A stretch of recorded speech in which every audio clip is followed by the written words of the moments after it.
আচ্ছা, ঠিক আছে। আমরা আসলে একটু আগেই সার্কুলার যেহেতু দেওয়া হয়েছে, আমরা জানি যে তোমরা আসলে সার্কুলার বিষয়টা নিয়ে এখনো অনেকে কনফিউজড। যদিও এখনো পর্যন্ত আমরা সার্কুলার যতবার রিভাইজ করেছি বা সার্কুলার যতবার দেখেছি, আমি এর আগে যে নীতিমালা দেওয়া হয়েছিল, নীতিমালার থেকে কোনো ডিফারেন্স দেখি নাই। ইভেন আমাদের যে মান বন্টন, সেখানে সাধারণ জ্ঞান, প্রবণতা এবং মানসিক দক্ষতা, এই ব্যাপারটাই দেওয়া হয়েছে 15 মার্কের। সো ওই জায়গাতে আমরা এখনো পর্যন্ত স্পষ্টভাবে সার্কুলারেও পেলাম না যে ওখানে কি চেঞ্জ হবে। তো আজকের এই ভিডিওটা মূলত দুটো কারণে, এবং আজকের ভিডিওতে কিন্তু আমাদের আহ, দুইজন ইনস্ট্রাক্টরও আছে। আসিফ আছে এবং ফয়সাল আছে। আজকে আবার ফয়সালের জন্মদিন, তোমরা জানো। তো আজকে এই ভিডিওতে আমরা এই লাইফটাতে খুব সংক্ষিপ্ত সময়ের মধ্যে তোমাদের কোন চয়েস লিস্টটা বেস্ট হবে তোমার জন্য, এবং অবশ্যই এখানে তোমার কিছু পার্সোনাল মডিফিকেশন থাকতেই পারে, কিন্তু এখনো পর্যন্ত বিগত বছরগুলোতে আমরা যেই চয়েস লিস্টটাকে সব থেকে বেশি প্রাধান্য দিয়ে আসছি, এবং এবার কিন্তু সামান্য একটু পরিবর্তন, কারণ এবার একই সাথে তোমাকে মেডিকেল এবং ডেন্টাল দুইটারই চয়েস লিস্ট দিতে হবে, তাই না? এবং এই চয়েস লিস্ট দেওয়ার পর পর তুমি ওয়েবসাইটে কিভাবে আবেদন করবে, কিভাবে টাকা পাঠাবে, তুমি যদি বাসায় বসেই করতে চাও তাহলে কি কি ফাইল তোমার কাছে রাখতে হবে, এই সমস্ত তথ্য অ্যাকচুয়ালি আমরা আজকে দেখাবো। এবং যেহেতু যদি ওয়েবসাইটটা ওপেন হইতো আমরা ওয়েবসাইটে দেখাতে পারতাম, কিন্তু ওয়েবসাইট যেহেতু ওপেন না, সুতরাং আমরা তোমাদেরকে বলে দিতে পারবো যে আসলে কোনটা করলে বেস্ট হয়।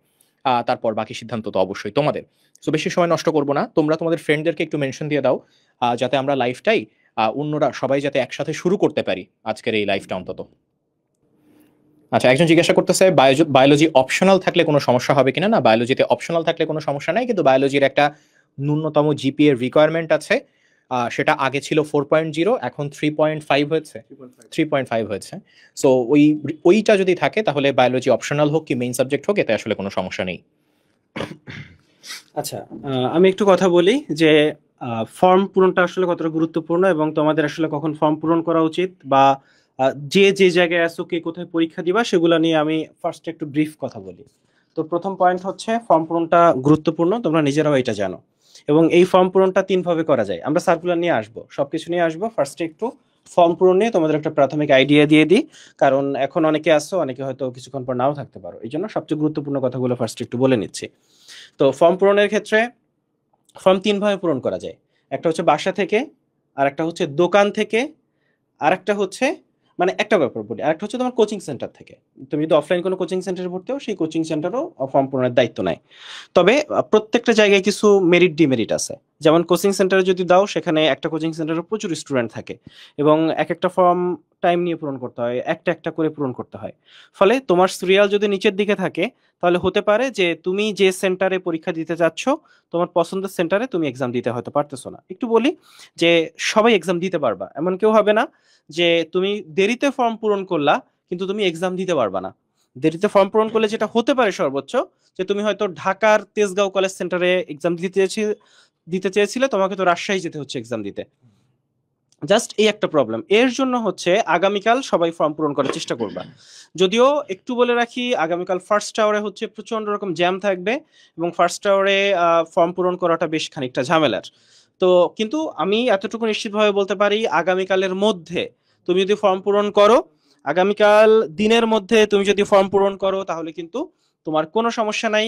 তুমি অবশ্যই অবশ্যই তোমার পছন্দের সেন্টারে এক্সাম দিতে পারবা। এইটা একটা ব্যাপার। এবং ফর্ম পূরণের ক্ষেত্রে খুব ভালো হয় যদি তুমি নিজে ফর্ম পূরণ করো। কিন্তু নিজে ফর্ম পূরণের ক্ষেত্রে কিছু প্রবলেম আছে, যারা আসলে একটু কম বুঝো, তারা একটা কাজ করতে পারো, তাদের জন্য ভালো অপশন হচ্ছে দোকান। তো দোকানে যদি তুমি করতে চাও, কারণ দোকানে কেন করবা, কারণ দোকানদার যারা, তারা হচ্ছে এরকম, তাদের কাজই এটা। তারা এরকম শত শত ফর্ম পূরণ করে, কিন্তু তাদের সমস্যা যেটা, সেটা হচ্ছে তারা অনেক তাড়াহুড়া করে। ওই তাড়াহুড়া করা থেকে তুমি যদি বাঁচতে চাও, তাহলে তোমার প্রথম কাজ, যে আমরা এটা তোমাকে বলবো, পড়ে শোনাবো, কিন্তু নিজে এটা পড়া। নিজে এটা পড়লে তুমি খুব ভালো একটা আইডিয়া পাবা, নিজে এটা পড়বা। তারপর দোকানদার যখন পূরণ করবে, তখন তুমি পাশে বসে থাকবা। এবং আরেকটা ব্যাপার, সেটা হচ্ছে নিজে পূরণের ক্ষেত্রে একটা মানে সমস্যা হয়, অনেকে টেলিটক সিম নাই, এবং এখানে কিন্তু তোমার টাকাটা জমা দিতে হবে হচ্ছে টেলিটকে। টেলিটকে 1,000 টাকা জমা দেওয়ার ভর্তি ফি, মানে আবেদনের ফি ঠিক হয়েছে। সো তোমার যদি টেলিটক সিম না থাকে, তখন একটা ঝামেলায় তুমি পড়ে যেতে পারো। কি কি প্রয়োজনীয় জিনিসপত্র লাগবে আমরা তো ফর্মে যাব, বাট একদম একটা প্রাইমারি আইডিয়া যদি তোমাকে দেই, তোমার পেন ড্রাইভে কিছু ফাইল তো লাগবেই। কি কি ফাইল লাগবে আমরা একটু পরে দেখবো, তবে তোমার 2টা অ্যাক্টিভ সিম থাকা লাগবে।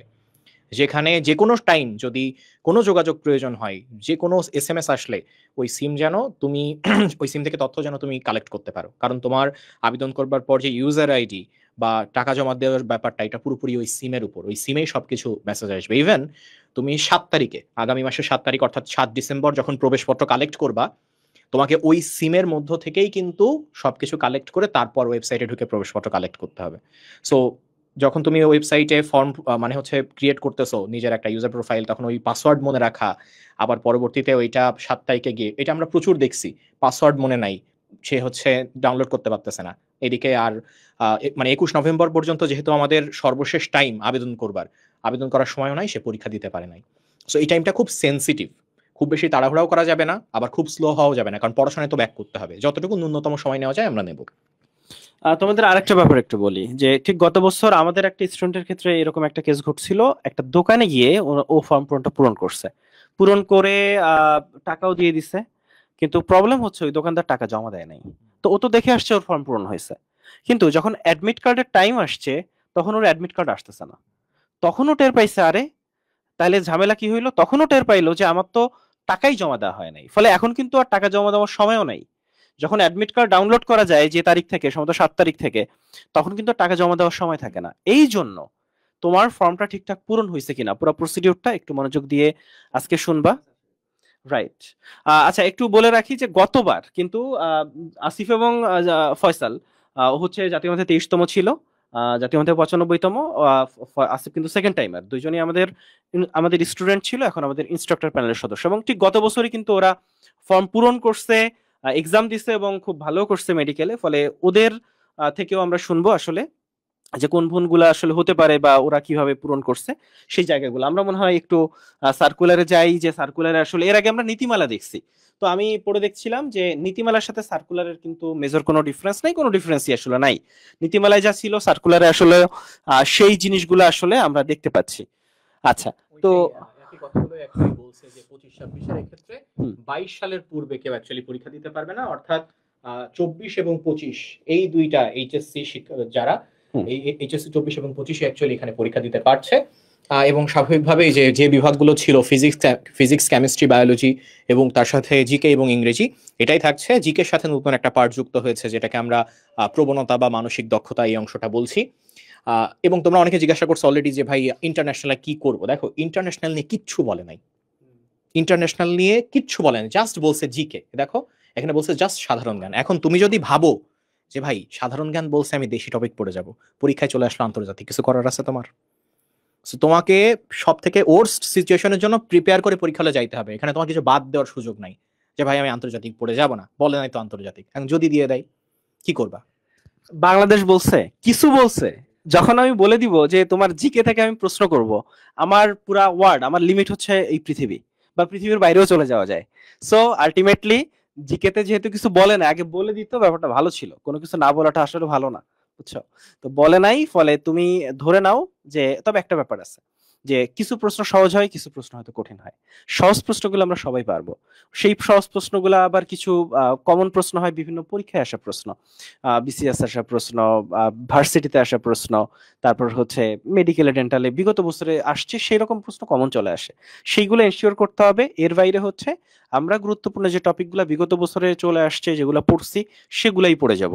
আমাদের লস প্রজেক্টের যে সিক্রেট সাজেশন বই, সেখানে কিন্তু আমরা জিকের সবচেয়ে ইম্পর্টেন্ট টপিকগুলো কি, ইংরেজির সবচেয়ে ইম্পর্টেন্ট টপিকগুলো কি, ফিজিক্স কেমিস্ট্রি বায়োলজি, প্রত্যেকটা সাবজেক্টের সব ইম্পর্টেন্ট টপিক, অর্থাৎ কোন টপিকটা 1 স্টার, কোন টপিকটা 2 স্টার, কোন টপিকটা 3 স্টার, সবকিছু অ্যাড করে দিছি। আজকে সার্কুলার দিল, আজকে রাত থেকে আল্লাহর রহমতে প্রিন্টে চলে যাচ্ছে, খুব দ্রুতই তোমরা সিক্রেট সাজেশন পেয়ে যাবে। আচ্ছা, একটা প্রশ্ন তোমরা করতেছো যে ভাই আমাদের অনেকের জিপিএ রিচেকের জন্য আমরা আবেদন করছিলাম এবং রিচেকের এইটা 15 তারিখ আসবে। এটা তোমরা জানো, আগামী 15 তারিখ, 15 নভেম্বর রিচেকের রেজাল্ট আসবে। তোমার জিপিএ কিন্তু এই আবেদনপত্রের কোথাও ইনপুট করা লাগে না, তোমার যে রেজিস্ট্রেশন নাম্বার বা এইগুলো থেকে অটো ইনপুটেড হয়ে যায়। সো যখন তোমার জিপিএ চেঞ্জ হবে তখন এইখান থেকে অটো এই জিনিসটা চেঞ্জ হবে যদি তোমার রিচেকে কোনো জিপিএ চেঞ্জ আসে। সো 15 তারিখে তোমার রিচেকের রেজাল্ট আসবে, এইটা নিয়ে কোনো কিছু ভাবার দরকার নাই, ওটা অটো চেঞ্জ হয়ে যাবে, অটোমেটিক্যালি চেঞ্জ হবে। তোমার কখনো এরকম হবে না যে আগের জিপিএ দিয়ে নাম্বার কাউন্ট হচ্ছে, এটা নিয়ে চিন্তা করার কিচ্ছু নাই। আমরা আবার এখানে চলে আসি। দেখো তাহলে এইখানে একই সাথে দেখো এখানে লেখা আছে যে সরকারি ও বেসরকারি মেডিকেল কলেজ, ডেন্টাল কলেজের ভর্তির জন্য একই অভিন্ন প্রশ্নপত্রে এমবিবিএস ও বিডিএস কোর্সের 100টি প্রশ্নের পরীক্ষা অনুষ্ঠিত হবে। একই নাম্বার বন্টন আছে যে জীববিজ্ঞানে 30, রসায়নে 25, পদার্থবিজ্ঞানে 15, ইংরেজিতে 15 এবং সাধারণ জ্ঞান, প্রবণতা, মানবিক গুণাবলী ঠিক নীতিমালায় যা ছিল সেই শব্দগুলোকে হুবহু তুলে দিছে 15 মার্ক। এবং এখানে দেওয়া আছে যে যদি ভুল করো সেই ক্ষেত্রে 0.25 কাটা, এটা জানো। এবং সময়কাল যে 1 ঘন্টা ছিল সেটা 1 ঘন্টা 15 মিনিট করছিল, সে 1 ঘন্টা 15 মিনিট অ্যাকচুয়ালি রাখছে। আর আমাদের আগে যে জিপি এর গণনাটা, সেই জিপি এর গণনা আগের মতোই আছে যে এসএসসি জিপি এর উপর 40 মার্কস, এইচএসসি জিপি এর উপর 60 মার্কস হয়ে গেছে। এখানে গত বছর একটা চেঞ্জ আসছিল, গত বছর হচ্ছে এসএসসি তে 50 ছিল, ইসিসি তে 50 ছিল, এর আগে কিন্তু এটাই ছিল। এর আগে আসলে আমরা এভাবেই করতাম, এভাবে ছিল বলতে 200 মার্কস ছিল অ্যাকচুয়ালি। তো 200 মার্কস ছিল তখন হিসাবটা ওইভাবে হইতো। হ্যাঁ, 80 মার্কস আর 120 মার্কস ছিল। গত বছর 50-50 ছিল, এবছর আবারও এসএসসি কে কম গুরুত্ব দিয়ে এসএসসি কে বেশি গুরুত্ব দিয়ে আসলে জিপি এর যে হিসাবটা সেটা আসছে। আচ্ছা, আরেকটা বিষয় এখানে খেয়াল করো, সেটা হচ্ছে যে এই তথ্যটা কিন্তু এখানে কনফার্ম করে দিছে যে, আচ্ছা এখান থেকে এই তথ্যটা এখানে কনফার্ম করে দিছে যে সেকেন্ড টাইমারদের ভয় পাওয়ার কিছু নাই। সেকেন্ড টাইমারদের কিন্তু 3 মার্কই কাটছে। নীতিমালায় যে 3 মার্ক ছিল 3 মার্কই কাটছে। কিন্তু যদি কেউ কোনো ডেন্টাল বা মেডিকেল কলেজে ভর্তি থাকা অবস্থায় আবার পরীক্ষা দাও, সেই ক্ষেত্রে তোমাদের 5 মার্ক কাটবে। অর্থাৎ আগের নিয়মটাই এখনো পর্যন্ত আছে, এই ক্ষেত্রে কোনো চেঞ্জ আসে নাই। তোমরা যদি এবার একটু নিচের দিকে আসো তাহলে দেখবা হচ্ছে যে এই যে কোন ওয়েবসাইট থেকে ফর্ম ফিল আপ করতে হবে সেটা কিন্তু এখানে দেওয়া আছে, ঠিক আছে। এবং তারপর দেখো অনলাইনে ভর্তি শুরু হচ্ছে আগামীকাল 11ই নভেম্বর থেকে এবং আগামী 10 দিন অর্থাৎ 21 নভেম্বর পর্যন্ত কিন্তু এটা চলবে। সো তোমার অ্যাকচুয়ালি 21 নভেম্বরের মধ্যেই করে ফেলতে হবে। এবং আমি তোমাকে একটা বাস্তব অভিজ্ঞতা বলি, কালকে যখন তুমি সকালবেলাতে সবার আগে ফটোকপি দোকানে যাবা বা কোনো একটা কম্পিউটারের দোকানে যাবা, দেখবা অলরেডি ওখানে ভিড় আছে এবং তুমি দেখবা যে বারবার ট্রাই করো, সার্ভার ডাউন হয়ে আছে। প্রথম দিন প্রথম মোমেন্টে এত হিউজ পরিমাণ মানুষ অ্যাপ্লিকেশনে মানে অ্যাপ্লাই করার চেষ্টা করে যে একটা সার্ভার ক্র্যাশ খেয়ে যায়। সো দেখা যায় যে দুপুরবেলা বা বিকেলবেলার দিকে সার্ভারটা মোটামুটি একটা স্টেবল পজিশনে আছে। আমি তোমাকে বলছি না যে দুপুর বিকেলে যাও, তাহলে দেখা যাচ্ছে সবাই দুপুর বিকেলে যাচ্ছে, সেখানে আবার সার্ভার ক্র্যাশ খাচ্ছে। ব্যাপারটা সেরকম না। বাট চেষ্টা করো একেবারে পরপরই যাইতে হবে এরকম ব্যাপারটা না। হ্যাঁ, কালকের মধ্যে করার চেষ্টা করো অন্তত, এইটা হচ্ছে প্রথম কথা।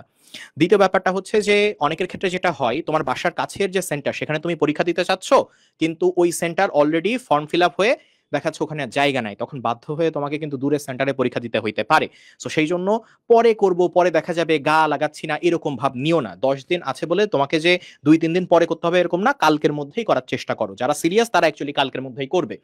আচ্ছা, এবং আরো কিছু তথ্য দেওয়া আছে যে আবেদনের ফি জমাদানের শেষ তারিখ কিন্তু 21শে নভেম্বরের পরের দিন। অর্থাৎ এই জন্য রাখছে যে 21 নভেম্বর যদি কেউ লাস্ট মোমেন্টে সিদ্ধান্ত নেয় যে আমি মেডিকেল ভর্তি পরীক্ষা দেবো, ও যেন 22 তারিখেও জমা দিতে পারে। বাট তুমি যেই দিন অ্যাকচুয়ালি ফর্ম পূরণ করবা ওই দিনই টাকা জমা দিতেছো।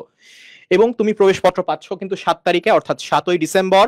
এবং 7ই ডিসেম্বর তুমি প্রবেশপত্র পাচ্ছ। 9 ডিসেম্বর তুমি যদি ভাবো প্রবেশপত্র আছে তাহলে সমস্যা, 7 তারিখই তোমার ডাউনলোড করা লাগবে, কারণ 9 তারিখের পর তুমি আর ওয়েবসাইটে ঢুকে প্রবেশপত্র ডাউনলোড করতে পারবা না, আর প্রবেশপত্র না থাকলে তুমি পরীক্ষা দিতে পারবা না।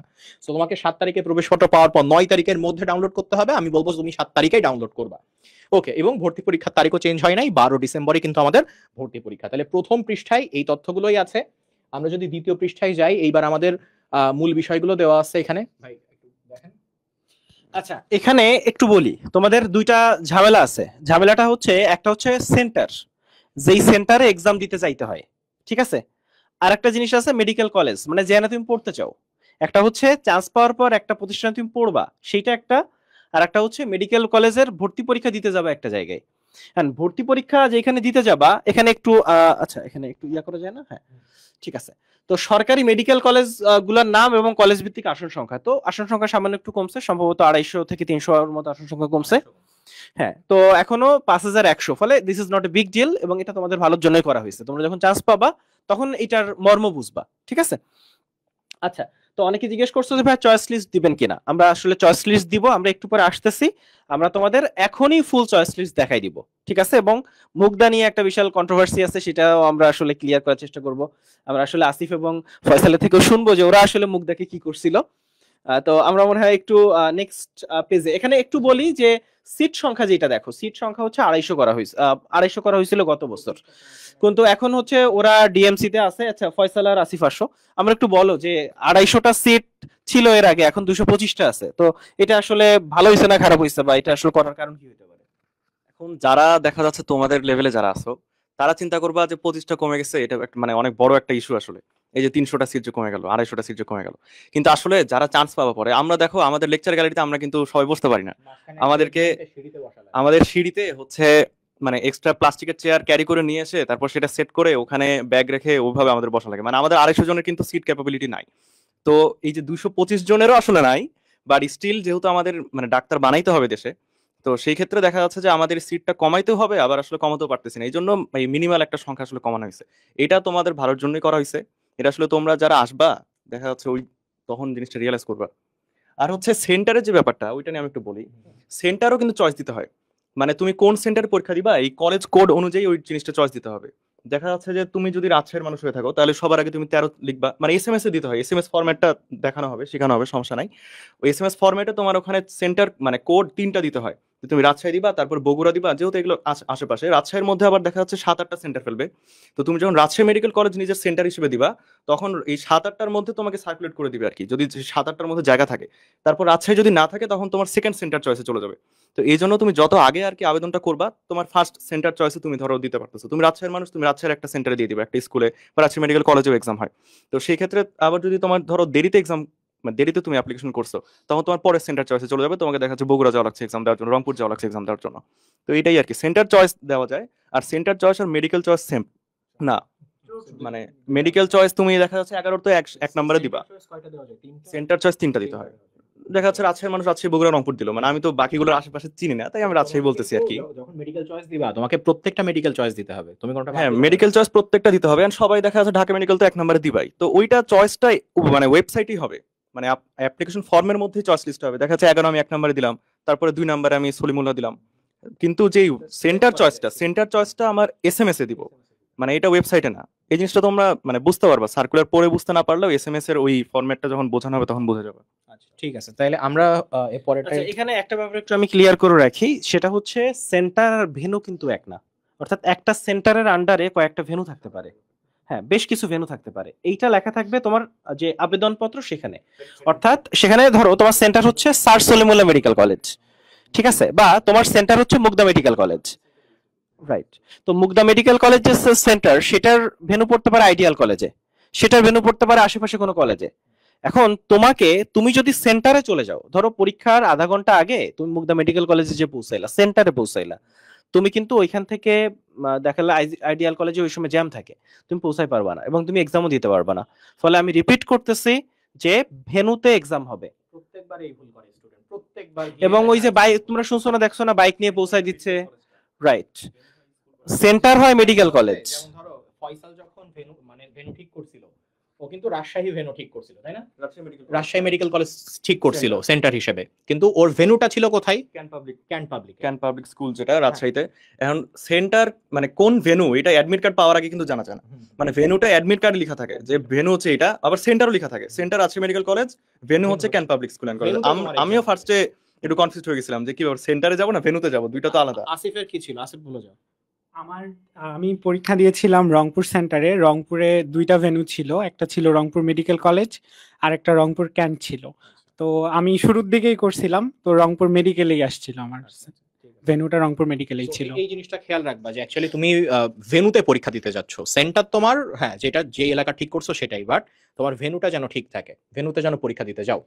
ওকে, তো এরপরে হচ্ছে আমরা এটা একটুখানি দেখি। এখানে কিন্তু প্রত্যেকটা মেডিকেল কলেজ, এই মেডিকেল কলেজের কোড নাম্বার, যে কোড নাম্বার দিয়ে অ্যাকচুয়ালি সিলেক্ট করতে হবে, আমরা একটুখানি বড় করি। প্রত্যেকটা মেডিকেল কলেজ, ওই মেডিকেল কলেজের কোড নাম্বার এবং কয়টা সিট সেটা দেখানো হয়েছে। আমাদের 25টা সিট কমাইছে সম্ভবত, সলিমুল্লাহর 25টা সিট কমাইছে, সোহরাওয়ার্দীতে বোধহয় 5টা সিট কমাইছে, এরকম আর কি প্রত্যেকটা মেডিকেল কলেজে কমানো হয়েছে। যাই হোক, এবার সংরক্ষিত আসন, এই সংরক্ষিত আসনটা অ্যাকচুয়ালি যারা কোনটা বললে ওরা অফেন্ডেড হয়, উপজাতি নাকি আদিবাসী, আমি তো ভুলে গেছি। না, আমি একটু বলি যে এটা হচ্ছে পশ্চাৎপদ জনগোষ্ঠী, অর্থাৎ যারা পিছিয়ে আছে। এবং অ্যাকচুয়ালি তুমি যদি রাঙ্গামাটি, বান্দরবান, খাগড়াছড়ি যাও, একটু ভিতরে যাও, তাহলে বুঝতে পারবা যে তারা আসলে তাদের এক একটা বাচ্চা 3-4 ঘন্টা হেঁটে স্কুলে আসে। ফলে তারা এখানে 1% সিট দেওয়া আছে, সেটা রিজার্ভ করে। যদিও রাঙ্গামাটি মেডিকেল কলেজে এই সিট বেশিরভাগই আসলে চলে যায়। মানে 25% সিট রাঙ্গামাটি মেডিকেল কলেজের হচ্ছে পশ্চাৎপদ, অর্থাৎ উপজাতিদের জন্য দেওয়া হয়। এরপরে আমরা আসলে একটু চলে আসব অনলাইনে আবেদন পূরণের যে নিয়মাবলী। তো ফার্স্টেই যেটা আমি বলবো সেটা হচ্ছে তুমি যখন dgme.gov.bd বা djss.gov.bd দুইটা থেকে তিনটা ওয়েবসাইটের লিংক একটু আগেই তুমি দেখছো, সেখানে ঢুকে তুমি ফর্ম পূরণ করতে পারবা। তবে বলে রাখি, কালকে দিনের শুরুতে তুমি কোথাও ফর্ম পূরণ করতে পারবা না, যেটা একটু আগে জীবন বলতেছিল। আচ্ছা, তো এখানে আসো, যে এখানে একটা কথা আছে, একজন প্রার্থী কেবল একবারই আবেদন করতে পারবে। এটা কেমন? যে তুমি অ্যাপ্লিকেশন করছো, করে পেমেন্ট করে ফেলছো, then you can do anything, তারপর তুমি কিছু করতে পারবে না। অর্থাৎ পেমেন্ট করার আগে ব্যাপারটা বুঝছো, যে কাউকে টাকা দিয়ে দিছো, ওই টাকা কি কেউ ফেরত দেয়? তো দোকানদার যেমন ফেরত দেয় না, এরাও তোমাকে টাকা ফেরত দিবে না, আর তোমাকে আর অ্যাপ্লাইও করতে পারবে না, দিবে না। কেন? কারণ তুমি টাকা দিয়ে দিছো। তো যতক্ষণ টাকা তোমার হাতে আছে ততক্ষণ মনে রাখবা তুমি যা মন চাই তাই করতে পারবা। তো এর জন্য টাকা দেওয়ার আগে বারবার বারবার বারবার রিচেক করবা, ঠিক আছে, যে আমি কোথাও ভুল করলাম কিনা, ঠিক করলাম কিনা, যা কিছু তাই। এবং এবার কিছু চেঞ্জ আসছে, সেটা হচ্ছে অ্যাপ্লিকেশন টাইপ নামক একটা ব্যাপার আসছে। যে আগের বার মেডিকেল এবং ডেন্টাল ভর্তি পরীক্ষা আলাদা হতো, ফলে এমবিবিএস এর জন্য অ্যাপ্লাই করলে এমবিবিএস পরীক্ষা, বিডিএস এর জন্য অ্যাপ্লাই করলে, কিন্তু এবার তিনটা অপশন থাকবে। অর্থাৎ তুমি এমবিবিএস এর জন্য অ্যাপ্লাই করতে চাও, নাকি বিডিএস এর জন্য, নাকি দুটোর জন্যই। এবং অবশ্যই অবশ্যই তুমি এমবিবিএস এবং বিডিএস দুটোর জন্যই অ্যাপ্লাই করবা। তোমার ডেন্টালে পড়ার কোনো দরকার নাই, ভাইয়া আমি দাঁতের ডাক্তার হব না, হওয়ার দরকার নাই, কিন্তু প্লিজ অ্যাপ্লাই। ওকে, সো তুমি দেখো, আমি যেটা বলি, আমার আমার একটা বাস্তবতা হয়েছিল এরকম যে আমি প্রথমে একটা ফর্ম ফিল আপ করছিলাম, টাকাও দেওয়া হয়ে গেছিল। আমার একটু ডাউট আসছিল, সেই কারণে দেখা যাচ্ছে আমার আব্বু আমার আরেকটা ফর্ম ফিল আপ করে দিছিল। সো আমি সেই দ্বিতীয় ফর্ম ফিল আপ করে যেটা হয়েছিল সেটাতে পরীক্ষা দিছিলাম। আমার প্রথমটাই ফেল আসছিল, দ্বিতীয়টাই ঢাকা মেডিকেল আসছিল। তো যাই হোক, এখানে দেখো এই জায়গাতে দ্বিতীয় পৃষ্ঠার শুরুতে দেখো এখানে আছে যে অ্যাপ্লিকেশন টাইপে, একদম শুরুতে তুমি অ্যাপ্লিকেশন টাইপটাকে সিলেক্ট করে নিবা। এটা দোকানদার করবে, অথবা তুমি যদি করো অবশ্যই চেষ্টা করবা নিজে একা না করতে, কারোর সাথে বসে করতে। একা করলে ভুল হওয়ার সম্ভাবনা থাকে, two heads are better than one at least. So এই জায়গাতে দেখো তুমি তিনটা অপশন সিলেক্ট করতে পারো, both MBBS and BDS, only MBBS, only BDS. এখন ওয়ানলি বিডিএস নিশ্চয়ই তুমি সিলেক্ট করতেছো না, ওয়ানলি এমবিবিএস যদি কেউ একটু ইগো দেখায় করতে যাও, প্লিজ এখন ইগো দেখানোর টাইম না। তুমি যেটা যেটা হাফিজ ভাই বললো, অবশ্যই বোথ এমবিবিএস অ্যান্ড বিডিএসটা সিলেক্ট করবা। ওকে, সিলেক্ট করবার পর দেখো, এটা সিলেক্ট করবার পর দেখো এখানে আছে এরপর এই যে ওয়েবসাইটে আর কি কি তথ্য লাগবে সেটা এখানে দেওয়া আছে। সেটা হচ্ছে তোমার একটা রঙিন ছবি লাগবে, তোমার একটা রঙিন ছবি লাগবে, কিন্তু যেই ছবিটা তুমি তোমার ফোনে রাখছো এই ছবি যদি আপলোড করতে যাও এটা নিতে পারবে না। এইখানে একটা নির্দিষ্ট পিক্সেল 300 by 300 পিক্সেলের একটা ছবি লাগে, যেটা খুবই অস্পষ্ট এবং ঝাপসা টাইপের ছবি হয়। এখন তুমি বলবা ভাই এই 300 পিক্সেলের ছবি কিভাবে পাবো? তুমি এখনই ট্রাই করো, এখনই ট্রাই করো, তোমার তো এখন আর ছবি জমা দিতে হচ্ছে না। তুমি তোমার একটা ছবি নাও যেটা পাসপোর্ট টাইপের ছবি, হ্যাঁ, এই ছবিটা নিয়ে তুমি অনলাইনে বা গুগলে সার্চ করো হচ্ছে ইমেজ রিসাইজার। ইমেজ রিসাইজার বলে সার্চ করলেই তুমি দেখবা বিভিন্ন থার্ড পার্টি ওয়েবসাইট চলে আসছে। ওয়েবসাইটের মধ্যে ঢুকে দেখবা ওই জায়গাতে ইমেজকে পিক্সেল ওয়াইজ সেট করা যায়, যে কত পিক্সেল বাই কত পিক্সেল, কত পিক্সেল বাই কত পিক্সেল। তুমি 300 by 300 পিক্সেলের একটা রঙিন ছবি তৈরি করো, তোমার ছবিটা আপলোড করো, ও কিন্তু তোমাকে 300 by 300 পিক্সেলের একটা ছবি দিয়ে দেবে। তাহলে তোমার কাছে অলরেডি যেই জিনিসটা যে ইনফরমেশন লাগবে সেটা একটা রয়ে গেল। আরো একটা ছবি তোমার লাগবে, সেটা হচ্ছে তোমার স্বাক্ষরের ছবি। তোমার স্বাক্ষরের একটা ছবি লাগবে, এবং এই স্বাক্ষরের ছবির পিক্সেল আবার আলাদা। ওটা 300 by 300 না, ওইটা 300 by 80। 300 by 80 ওই স্বাক্ষরের ছবিটা সাধারণত লম্বা হয়, সে কারণে 300 by 80 দেওয়া হয়েছে, ঠিক আছে। সো তোমার স্বাক্ষর করে একটা ছবি তুলবা, ছবি তুলে দরকার হলে ক্যাম স্ক্যানার দিয়ে ওইটা স্ক্যান করে নিবা। ওই যে ছবিটা হবে সেটাকে ইমেজ রিসাইজার দিয়ে 300 by 80 এখনই দরকার হলে করে ফেলো আজকে লাইভের পর। এই দুইটা ইনফরমেশন অ্যাকচুয়ালি তোমার লাগতেছে, ঠিক আছে। আচ্ছা, এরপরে আমরা যদি একটুখানি যাই, হ্যাঁ তোমাদের এই যে একটু আগে হাফিজ ভাই যেটার কথা বললো, ওই ওয়েবসাইট থেকে dgme.teletalk.com.bd ওয়েবসাইটে যাইতে হবে। আচ্ছা, এখানে আমি একটু অ্যাড্রেসের কথাটা বলে দিই, যে তোমার কিন্তু অ্যাড্রেস চাইবে, ফলে এখানে দুইটা অ্যাড্রেস চাইবে, একটা হচ্ছে বর্তমান ঠিকানা আর একটা হচ্ছে স্থায়ী ঠিকানা, এবং তোমার জেলাও জানতে চাইবে। তো এটা বিগ ডিল না, প্রথমত বলে রাখি যে বর্তমান ঠিকানা স্থায়ী ঠিকানা এটা কোনো বিগ ডিল না। তুমি বর্তমান ঠিকানা যেটা দিলা, তুমি চাইলে স্থায়ী ঠিকানা সেটা দিতে পারো, কারণ আগে একটা সমস্যা ছিল হচ্ছে জেলা কোটা। ফলে জেলা কোটার ক্ষেত্রে এই ঠিকানাটা ম্যাটার করতো। তারা কিভাবে এটা হিসাব করতো আমরা জানি না, তবে এখন এটা ম্যাটার করে না, ফলে জেলা কোটা অস্তিত্ব এখন নাই, নাম্বার 1। 2 নাম্বার হচ্ছে, যেহেতু তুমি বাংলাদেশী নাগরিক, যদি তুমি রোহিঙ্গা না হও, তাহলে হচ্ছে তোমার এই বর্তমান ঠিকানা স্থায়ী ঠিকানা কোনো সমস্যা করবে না। তুমি চাইলে তোমার ন্যাশনাল আইডি কার্ডের পিছনে যা যা লেখা আছে ওইটা দেখে সুন্দর করে সব পূরণ করে ফেলতে পারো। এবং আরো একটা ব্যাপার, আগে আরো একটা সমস্যা ছিল যে তুমি যে জায়গার মানুষ সেই সেন্টারে এক্সাম দিতে হইতো, বুঝছো, যে তোমার হোম ডিস্ট্রিক্ট হচ্ছে বাগেরহাট, ফলে তোমার ফার্স্ট চয়েস লিস্ট যেটা, তোমার হোম ডিস্ট্রিক্ট বাগেরহাট, ফলে তোমার ফার্স্ট চয়েস লিস্ট যেটা সেটা কি করতে জানো?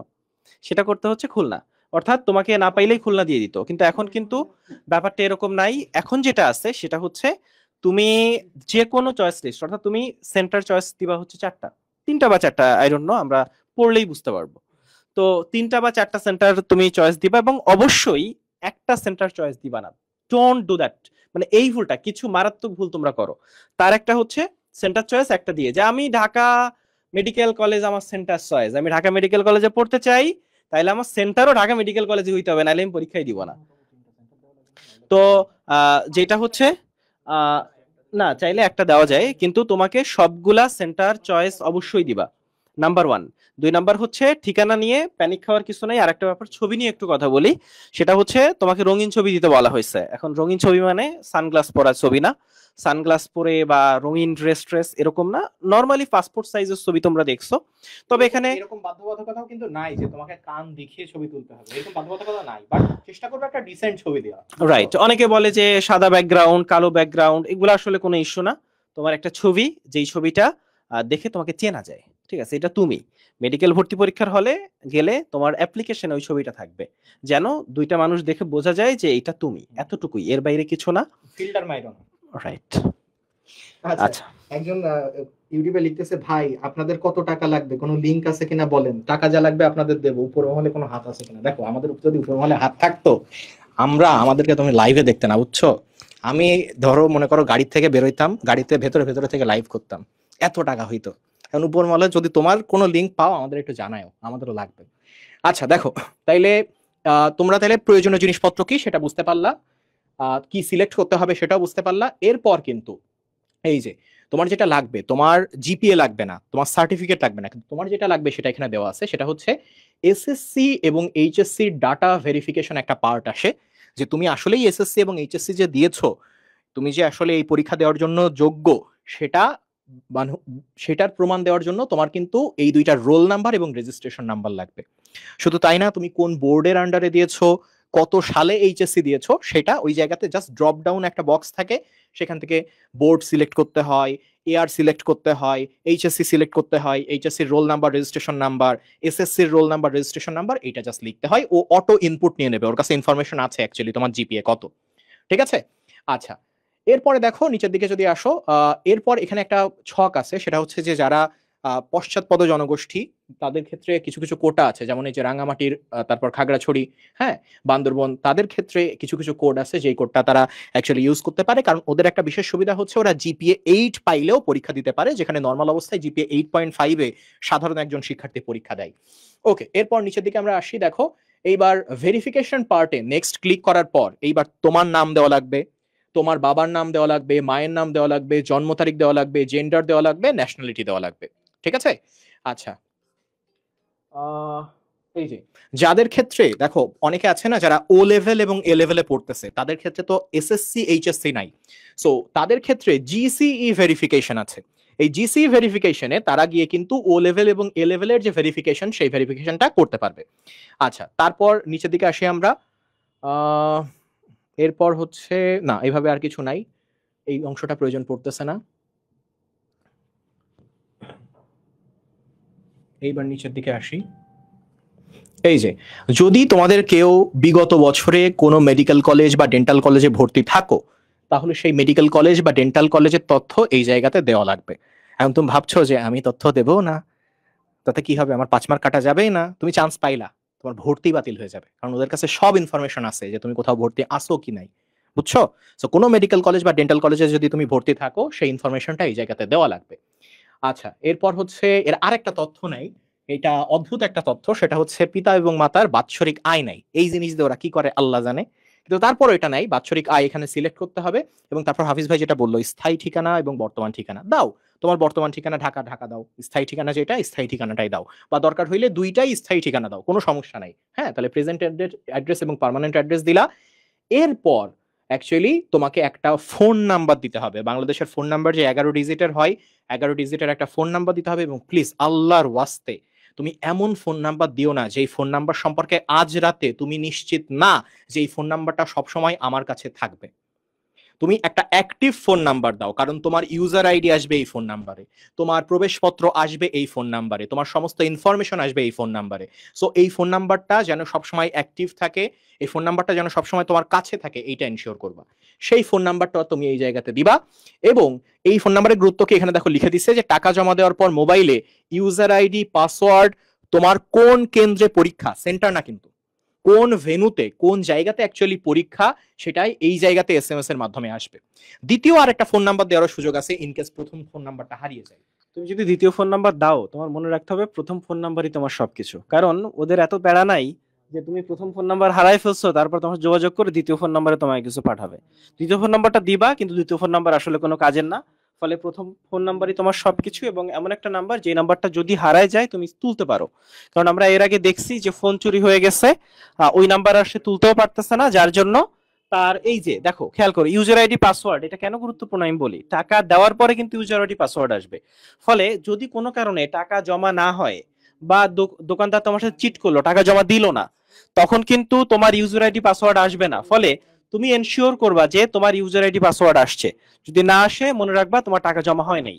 টাকা জমা হইলে ইউজার আইডি পাসওয়ার্ড আসতেই হবে। ফলে এক ইউজার আইডি পাসওয়ার্ড এটা মোবাইলে থাকবে, কিন্তু সাথে সাথে আরেকটা কাজ করবা, সেটা হচ্ছে ইউজার আইডি পাসওয়ার্ড আসার সাথে সাথে খাতায় লিখে ফেলবা। এতে ইন কেস ধরো তোমার সিমটা হারাই গেল বা কোনো সমস্যা হইলো, ইউজার আইডি পাসওয়ার্ড যদি তোমার খাতায় লেখা থাকে সেটা দিয়ে তুমি ওয়েবসাইটে লগ ইন করে তোমার যে আবেদনপত্র সেটা কিন্তু ডাউনলোড করতে পারবা। ওকে, এরপর যেটা হচ্ছে সেটা হচ্ছে যে তুমি যখন এর পরের পার্টে যাবা, তোমার যেহেতু অলরেডি এসএসসি, এইচএসসি বা তুমি ও লেভেল, এ লেভেলের ইনফরমেশন পূরণ করে দিছো, ও ওই জায়গাতে তোমার সেই ইনফরমেশন দেখাবে যে তুমি যোগ্য এইটাই আবেদন করবার জন্য। এরপর আসবে তোমার চয়েস লিস্ট। এইখানে এবার তুমি তোমার চয়েস লিস্ট দিবা। চয়েস লিস্ট কি আমরা এখানে দেখাবো নাকি পরে দেখাবো? এখানে দেখাই দিই। সো আমরা এখানে চয়েস লিস্টে চলে যাই যে অ্যাকচুয়ালি চয়েস লিস্ট কোনটা কি আছে। দেখো, এইটা আমাদের অ্যাকচুয়ালি একটা সার্বজনীন চয়েস লিস্ট, এবং আমরা স্বাভাবিকভাবে এইটাকেই ফলো করি, যদিও এইটা নিয়ে অ্যাকচুয়ালি বিতর্ক আছে। আচ্ছা, আমি এই চয়েস লিস্ট নিয়ে আমি একটু কথা বলি। সেটা হচ্ছে বিতর্ক যদি থাকে মুগদা নিয়ে আছে, তো মুগদা হচ্ছে 4 নম্বরে, তো মুগদা আমরা 4 নম্বরে দিচ্ছি। এটা তুমি চাইলে রংপুরের পরে দিতে পারো, কিন্তু এর পরে দিও না। একটা ব্যাপার বলি, মুগদা তুমি 4 নম্বরে দাও আর না দাও, তুমি 15 নম্বরে দাও, 10 নম্বরে দাও, মুগদার চাহিদা আসলে 4 নম্বরের মতোই। সবাই মুগদা আসতে চায়, কারণ একটা হচ্ছে মুগদার সিট কম, আর 2 নম্বর হচ্ছে ঢাকা। ঢাকার প্রচুর স্টুডেন্ট, এরা সবাই ঢাকায় থাকতে চায়, যার জন্য মুগদাতে পড়তে চায়। ফলে তুমি মুগদা কি চয়েস দিলা এটা ডাজন্ট ম্যাটার। তবে বর্তমান প্রেক্ষাপট বিবেচনায় মুগদা আসলে তুমি যদি ফ্যাসিলিটিস এর কথা বিবেচনা করো বা সবকিছু, যেহেতু নতুন একটা মেডিকেল কলেজ, অনেক লিমিটেশন আছে, এটা আসলে ঠিক বর্তমানে 4 নম্বরে না। কিন্তু এটা 4 নম্বরে তুমি দিতে পারো, এখন থেকে 5 বছর পরে বা 10 বছর পরে এটা 4 নম্বরে উঠে আসবে। যেমন সোহরাওয়ার্দী মেডিকেল কলেজের কথা তুমি জানো, খুব নতুন একটা মেডিকেল কলেজ। এর আগে যখন বিএনপি ক্ষমতায় ছিল তখন সোহরাওয়ার্দী মেডিকেল কলেজ হয়েছে, সেটা কিন্তু এখন 3 নম্বরে। অথচ তুমি Chattogram medical college, Mymensingh medical college, medical কলেজগুলো অনেক পুরনো, অনেক ঐতিহ্যবাহী, অনেক ভালো মেডিকেল কলেজ, কিন্তু স্টিল সোহরাওয়ার্দী উপরে উঠে আসছে। কেন? কারণ এটা ঢাকার মেডিকেল কলেজ। এবং আরো একটা মজার বিষয় বলি, আমাদের অ্যাক্রিডিটেশন হচ্ছে যে WHO বা দেখা যাচ্ছে বাইরের দেশগুলো আমাদের এমবিবিএস কে যে রিকগনাইজ করতেছে, সেটার একটা স্বীকৃতি হচ্ছে অ্যাক্রিডিটেশন। এই অ্যাক্রিডিটেশন পাচ্ছে প্রাইমারিলি 2টা মেডিকেল কলেজ, একটা ঢাকা মেডিকেল কলেজ আর একটা হচ্ছে Suhrawardy medical college. So Suhrawardy medical college এতটা ইম্পর্টেন্স পাচ্ছে এখন। তো আমরা ভাই চয়েস লিস্টটা একটু বলি। সবার উপরে অবশ্যই ঢাকা মেডিকেল কলেজ আমরা রাখছি, এবং তারপর আমরা রাখছি হচ্ছে স্যার সলিমুল্লাহ মেডিকেল কলেজের, তারপর থাকছে হচ্ছে শহীদ সোহরাওয়ার্দী মেডিকেল কলেজ, এবং 4 নম্বরে অ্যাকচুয়ালি এটা টোটালি তোমার উপরে। যদি তোমার মনে হয় যে তুমি অ্যাকচুয়ালি মুগদা মেডিকেল কলেজে থাকতে চাও বা তোমার বাসা ঢাকার মধ্যে, তুমি ঢাকার মধ্যেই সেটেলড হইতে চাও, তাহলে তুমি 4 নম্বরে মুগদা মেডিকেল কলেজ দিতে পারো। অথবা তুমি 4 নম্বরে যদি থাকতে না চাও যে না আমার অ্যাকচুয়ালি ওইটা দরকার, যে আমি ওই ঐতিহ্যটা চাই, তোমার যদি সেরকম কিছু ফিলিং আসে, তাহলে তুমি 4 নম্বরে ময়মনসিংহ মেডিকেল কলেজ দিতে পারো, কোনো সমস্যা নেই। এরপরে আসছে হচ্ছে Chattogram medical college, Chattogram medical কলেজের পর আসছে হচ্ছে রাজশাহী মেডিকেল কলেজ, তারপর আসছে হচ্ছে এমএজি ওসমানী মেডিকেল কলেজ, এবং তারপর আমাদের বাংলাদেশের মধ্যে সব থেকে বড় ক্যাম্পাস কিন্তু হচ্ছে শেরে বাংলা মেডিকেল কলেজ বরিশালের। এরপর রংপুর মেডিকেল কলেজ, এবং যদি তোমার মনে হয় যে ভাই আমি মুগদাটা আসলে দিই নাই, আমি 3 নম্বরে ময়মনসিংহ মেডিকেল কলেজ দিয়েছিলাম, হাফিজ ভাই যেটা বললো যে তুমি এই রংপুরের মধ্যেই কোনো এক জায়গাতে মুগদা মেডিকেল কলেজ দিও। আমি সিম্পলি বলি যে যারা ঢাকার বাইরের তারা মুগদাকে দিবা রংপুরের পরে, আর যারা ঢাকার পোলাপান তারা মুগদাকে দিবে 4 নম্বরে। আর যদি কারো ইচ্ছা থাকে না আমি ঢাকার মধ্যে সেটেলড হবো, তাহলে তুমি 4 নম্বরে। না, এখন যারা ঢাকার বাইরে, ওদের এই মুহূর্তে ইচ্ছা নাই, ওরা আসলে অতটা ম্যাচিওর এখনো হয় নাই। ফলে মানে সিম্পল কথা, মানে সব বিতর্ক এখানে শেষ। যে মুগদা তুমি যদি ঢাকার বাইরের পোলাপান হও তাইলে দিবা রংপুরের পরে, আর যদি ঢাকার পোলাপান হও যে ঢাকায় পড়াশোনা করছো তাহলে তুমি মুগদা দিবা 4-এ। মানে ব্যাপারটা খুব সিম্পল।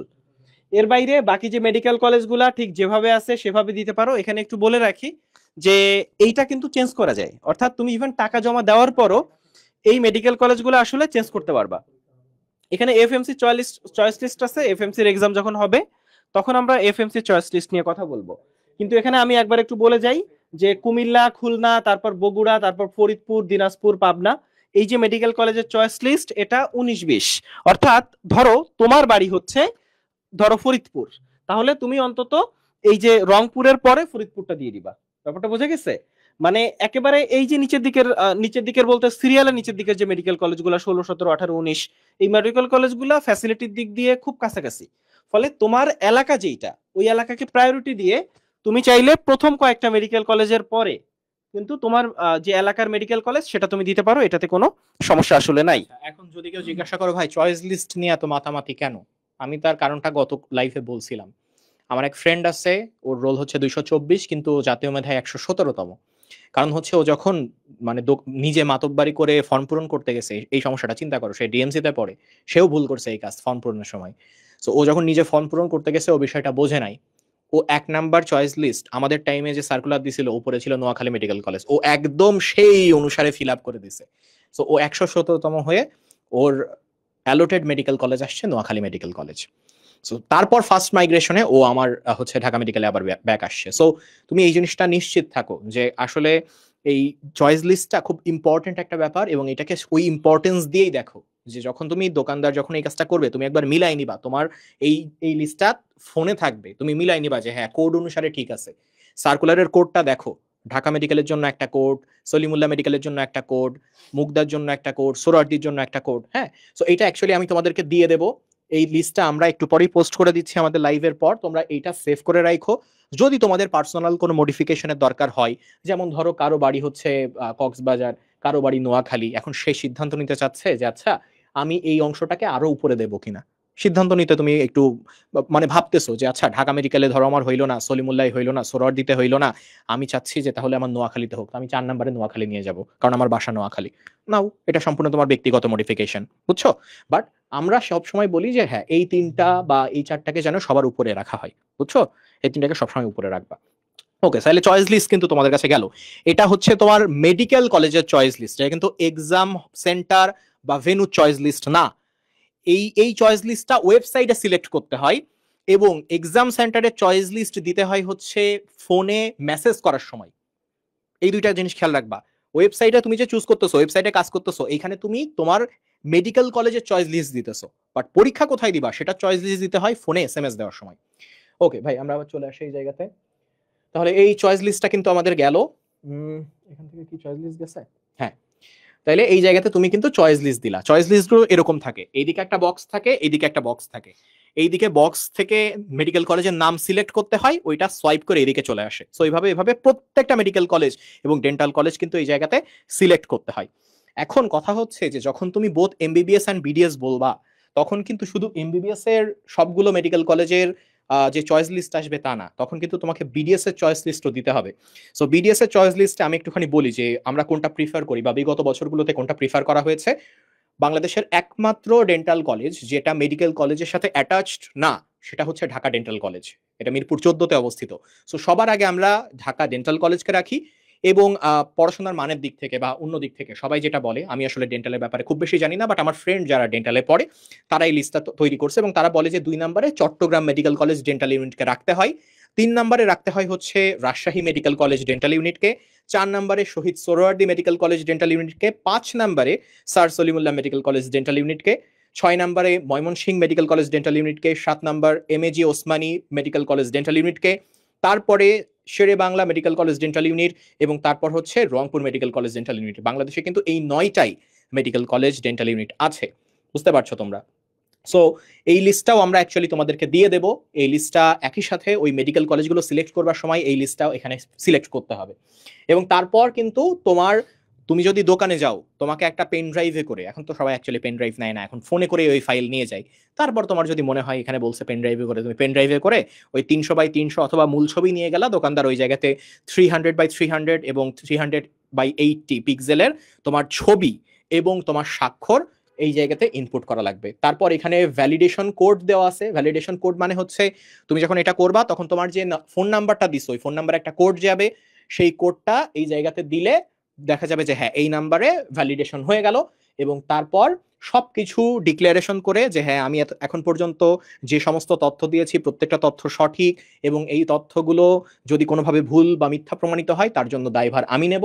এবং তারপর তুমি সাবমিট বাটনে ক্লিক করবা। ঠিক আছে, সাবমিট বাটনে ক্লিক করলেই একটা ছবি চলে আসবে, একটা মনে হবে প্রিন্টেড পৃষ্ঠার ছবি। সেখানে তোমার সবগুলো তথ্য, নাম, বাবার নাম, স্থায়ী ঠিকানা, এই ঠিকানা, হ্যাঁ, তারপর হচ্ছে তোমার যে চয়েস লিস্ট, সবকিছু এই জায়গাতে চলে আসবে। এবং তারপর কিন্তু তুমি কি করবা বলো, সবকিছু এরপর তুমি হচ্ছে সাবমিট করে দিলা। ঠিক আছে, সাবমিট করে দিলে একটা পৃষ্ঠায় একটা ইউজার আইডি দেখা যাবে। এই আইডিটা খুব ইম্পর্টেন্ট। সাবমিট করার পর তুমি একটা ইউজার আইডি পাবা।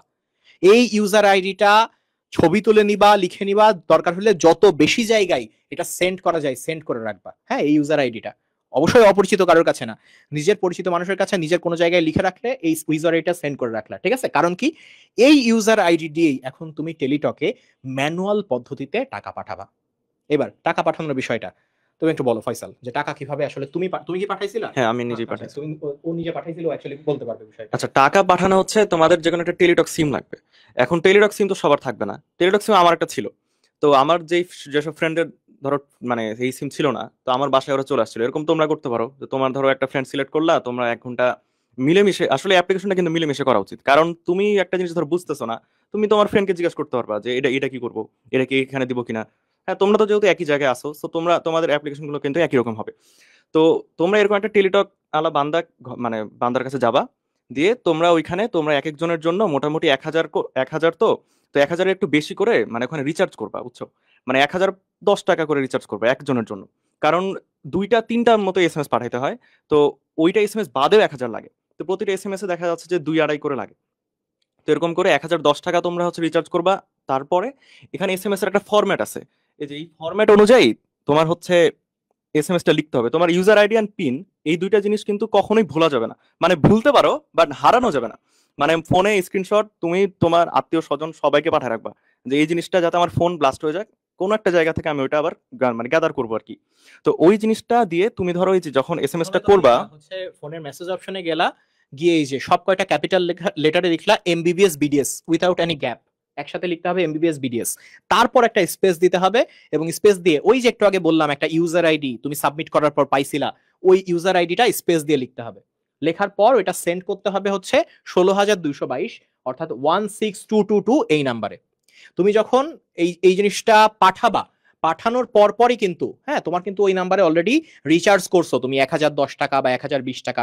এটা কেন? কারণ ওই যে তুমি এসএমএস করতেছো, এসএমএস করতেও কিছু টাকা লাগে। তো সেই জন্য 1,010 বা 1,020 টাকা অ্যাকচুয়ালি রাখবা।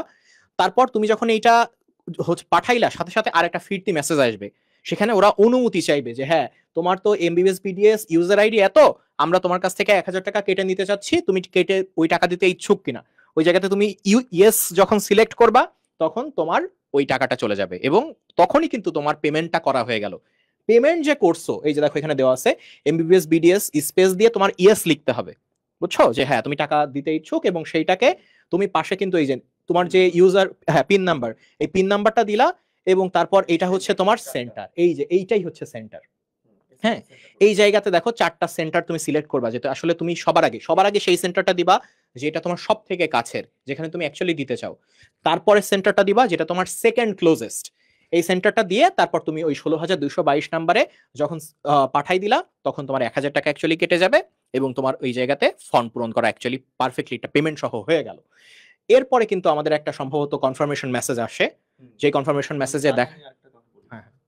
আচ্ছা, টাকা রিচার্জ করা নিয়ে আমি একটা ঝামেলা করছিলাম, তো ওইটা একটু বলি আর কি। তোমরা পারলে যদি টেলিটক নিজের কাছে এখনই থাকে, এখনই 1,020 টাকা রিচার্জ করে ফেলো। মানে কারণ ওই সময় বাংলাদেশের যেহেতু সব সিস্টেমে সার্ভারের অনেক প্রবলেম থাকে, তো আমি বিকাশেও এরকম সার্ভার প্রবলেম পাইছিলাম। মানে সবাই তো ধরো বিকাশ থেকে রিচার্জ করার চেষ্টা করবে, তো মানে 1,000 টাকা রিচার্জই করতে পারতেছি না আমি টেলিটকে। মানে আমরা তো 4 জন একসাথে একই বিকাশ একই মানে একই টেলিটক থেকে করতেছিলাম, তো আমি তখন রিচার্জই করতে পারছি না। মানে বিকাশ থেকে বিকাশ ফেইল্ড হয়ে যাচ্ছে, রিচার্জ হয়ে ফেইল্ড হয়ে যাচ্ছে, এরকম মানে আর এরকম মানে এরকম ঝামেলা হলে তো ধরো মানে প্যানিক করে যায় মানুষজন, তাই না? তো আমাদের ওরকম ইয়া হয়েছিল। তো চেষ্টা করবা তোমরা যদি মানে একাধিক মানুষজন করে করো, ধরো 4 জন করতেছো, তো একটা অ্যাকাউন্টে এখনই 4,000 টাকা রিচার্জ করে ফেলো, ঠিক আছে? এই জিনিসটা করো। আর যদি এটা না হয় তাহলে একটা টিপস হচ্ছে 1,000 না করে 500 করে রিচার্জ করো। মানে 1,000 করলো তখন দেখা যাচ্ছে সার্ভার একটা ডাউন হওয়ার একটা চান্স থাকে, বাট 500 করে যখন করছিলাম তখন কোনো সমস্যা হয় নাই। আজ এটাতে সমস্যা হওয়ার কথা না, তোমাদের না, প্রত্যেকের আজকে তো problem বিকাশ হচ্ছে। আছে, আর বিকাশ থেকে তো অ্যাকচুয়ালি রিচার্জ করা যায়। একটু এখনই চেষ্টা করো যে তোমার যে টেলিটক নাম্বারটা আছে ওখানে রিচার্জ করবা কিনা। আর যেটা তুমি ভাবতেছো ভাই এই যে টাকা দেবো বা টাকা ভরবো, এটা আসলে কি টাকা? এটা হচ্ছে তোমার একদম নর্মাল যে রিচার্জ করে না মানুষ ফোনে, এটা হচ্ছে সেই রিচার্জ, অন্য কিচ্ছু না। হ্যাঁ, মোবাইল রিচার্জ করা।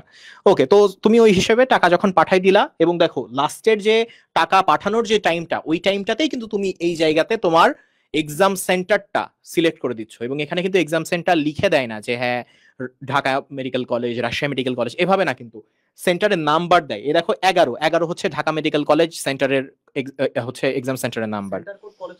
হ্যাঁ, centre code college code same. So সেই হিসেবে তুমি সেই হিসেবে সেন্টার কোডটা পাঠাইলা, এবং তারপরে তোমার কনফার্মেশন মেসেজ চলে আসবে। ওই কনফার্মেশন মেসেজ আসছে মানে তুমি এখন এনশিওর হইতে পারো যে হ্যাঁ আমার ফর্ম পূরণও হয়েছে, আমি টাকাও পাঠাইছি এবং সেই টাকাটা ওরা পাইছে, তার মানে 7 তারিখে আমার কিন্তু এই অ্যাডমিট কার্ড আসবে। ঠিক আছে? এবং অবশ্যই ওই যে পিন নাম্বারটা, এই পিন নাম্বার যেন সেভ থাকে।